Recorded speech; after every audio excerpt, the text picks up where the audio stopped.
There's a reason why that one meme continues to persist, because somehow it's always true. Valve does nothing and Valve wins anyway. However, only this time in 2026, Valve does nothing and somehow they get sued? Excuse me, you know, Gabe Newell isn't in the files, you know? You know those files on that island? No, he's not on there. He's probably sitting in his yacht, wiping his ass with all the money he's made. The same can't be said about Bill Gates, who's got more crabs and bugs in his crotch than in the Windows update. Hit the like button and subscribe, baby. Now, I have a question for all of you who are watching this right now. I need you to tell me in the comments, because 99.99% of my audience is in the United States. Before this story actually happened, I want you to tell me honestly, did you even know there were UK users who use Steam? I was just thinking about that. Do you people even know that we exist? Now, tell me in the comments right now. I want to know. Now, this is the first time in history where everybody is praying that the giant company, in this case Valve, wins the lawsuit. And let me tell you something, they won the lawsuit because the reason why Steam and Gaben has won the lawsuit, because in the eyes of the millions of gamers out there, we collectively have their back. Steam might be the only game launcher that I have set to auto start when my PC starts up. I'm sorry, but that says a lot.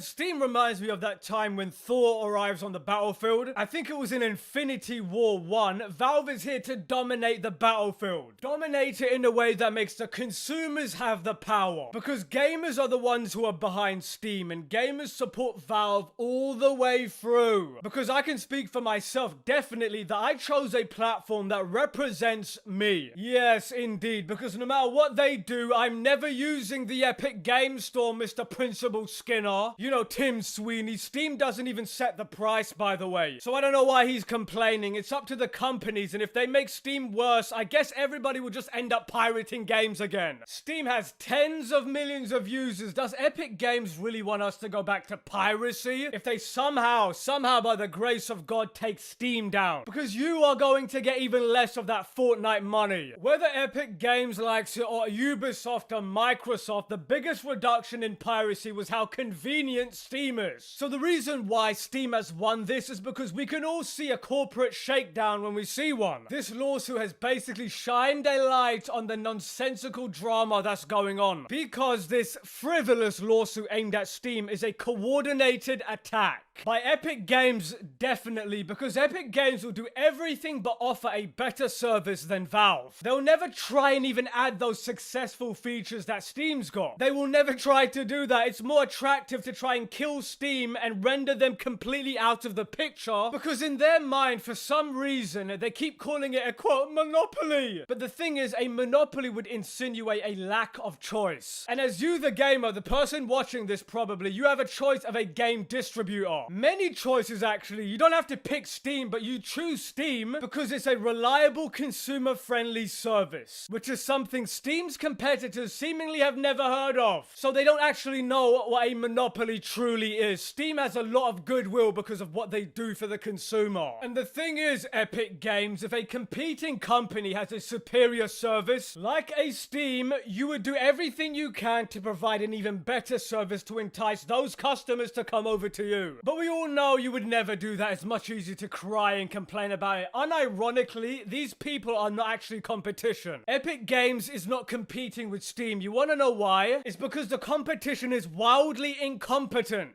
It's only a monopoly in those words because they suck so bad. Which means it's not a monopoly, it's just a monopoly in their own brain because they can't handle how they are. So the only way to fix it in their eyes is that they want Steam and Valve eradicated. They want them gone. They would rather continue with their enshittification and refuse to offer what Valve does. A community, a massive online place for gamers to be in. Gamers willingly to be in. That is the direct opposite of Epic Games, Ubisoft, and Microsoft, who want to limit player and consumer feedback. They want the consumers to have no power, their ability to communicate with each other and find better deals. deals. They just want to take their money with the most little effort possible. That's what it comes down to, ladies and gents, this entitlement. They feel they deserve our money. That is at the core of this lawsuit. That is at the core of their ideology. Even if it means weaponizing the justice system to at least cripple their competition. They want everything just to be terrible. They just want everybody to accept that level of awful. They just want things to be bad. They want things to be terrible, and they just want everybody to accept the schlop they give us. That's why I'm making videos like this, to make sure everybody can see the level of degeneracy we're dealing with. Because think about it, Epic Games and Ubisoft really want the baseline quality to go down and down. That way they can provide less and less and keep more of the money. Oh my god, my terrible product can't compete, so I need the daddy government to handicap the opposition for me. That is what this is all about. No, it's not fair. You're making more than us by not being a complete scumbag, where we're gonna sue you until you play by the same rules as us. But the thing is, when it comes down to Epic Games though, you know your platform sucks balls when people would rather pay one of your flagship games on a different platform than the one you own. I mean, wow, step your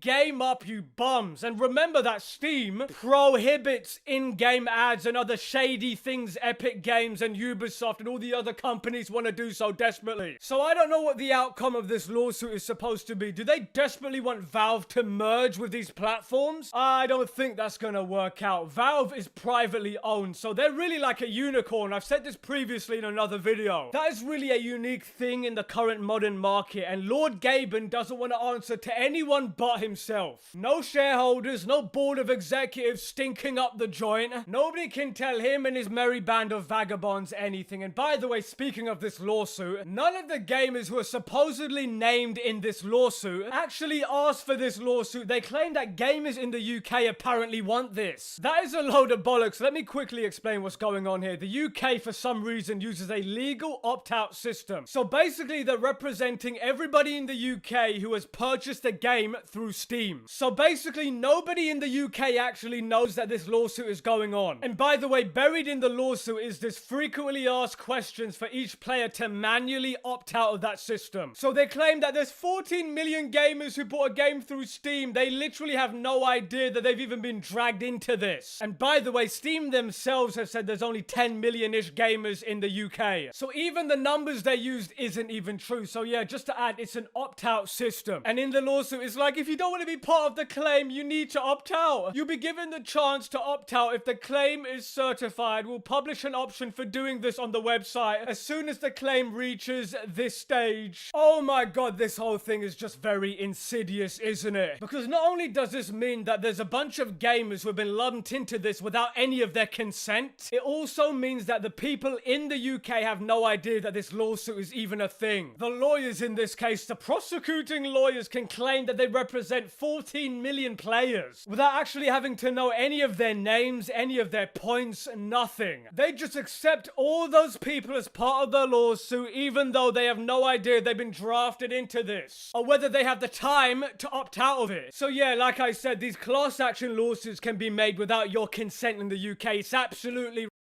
I don't know why people on the biggest platforms like IGN aren't talking about this. This affects every single UK gamer on Steam, and speaking about that, I said in a previous video, but can you imagine if Valve just responded to this by pulling out of the UK? And on the front page of Steam, it's like, yeah, this Vicky Shitbolt woman is the reason. Can you imagine the anger, the meltdown directed at this person? It would be something to see, alright. By the way, her new name is Vicky Shitbolt. Now explain to me, Vicky, how 3/4 of my library is literally right now like 75 to 90% off. Tell me how that's bad for the consumer in the UK. I'm waiting. I'm not sure how your complaint has any merit when Steam has nothing to do with the pricing. They have zero to do with, quote, overcharging on Steam because they don't set the price. And by the way, prices are higher on literally every other platform. Maybe you should spend your time paying attention to that, but this character Karen, this woman who's suing, she is doing this because she's upset. She's mad that Steam isn't subservient enough. This innate, despicable gaslighting, pretending to act for the greater good. We're here to save all these gamers out there, while it's painfully obvious that this whole thing is fueled by greed. Now, the UK seems to be really wanting that V for Vendetta speedrun for some reason. It's becoming the epitome of censorship and restricting the freedom in the name of, quote, safety. It really shows you how insane this whole thing is. The government has zero right to tell the consumers how to spend their money. If somebody sees value in a good or service, they will pay for it. It's really that simple. That transaction is between them and the seller. As long as it's not anything illegal, anything else is just censorship and control of sales. It's disgusting how far these people think they can go. And anyway, on that bombshell, let me know what you think in the comments. Manix out.